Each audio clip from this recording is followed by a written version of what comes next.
In order to resist infection from pathogens, plants have some physical barriers. You need to be aware of the following 3 examples of plant barriers to infection. First, a tough waxy cuticle on leaves, dead cells around the stem or bark, and cellulose cell walls.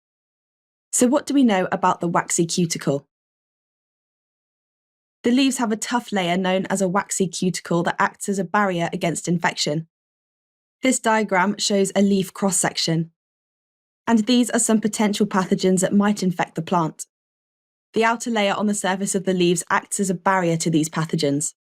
This is because the outer surface is covered in a waxy cuticle. This forms a tough protective outer layer which prevents pathogens from getting into the plant. So that's one of the defences. What do we know about the layer of dead cells around the stems of some plants?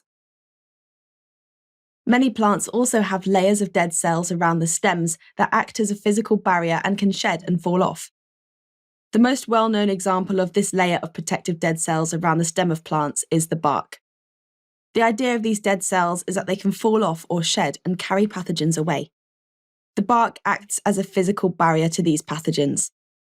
Now let's have a look at what we know about the cellulose cell wall of plant cells.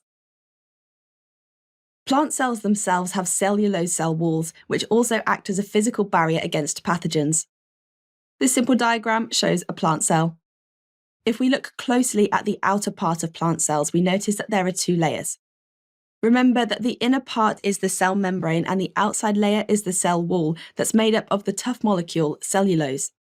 This also acts as a barrier against pathogens actually infecting the cells. Thanks for watching. If you want to take your GCSE revision to the next level, head over to launchpadlearning.com and check out our smart learning platform that's been designed to get you top results in your exams. We cover your whole specification and make revision fun with interactive quizzes, easy-to-follow videos, and more. You'll be kept motivated by your own AI tutor who's here to support you every step of the way. To check it out for yourself, click here. Or click here to keep watching a selection of the videos from our full GCSE Biology course. See you there!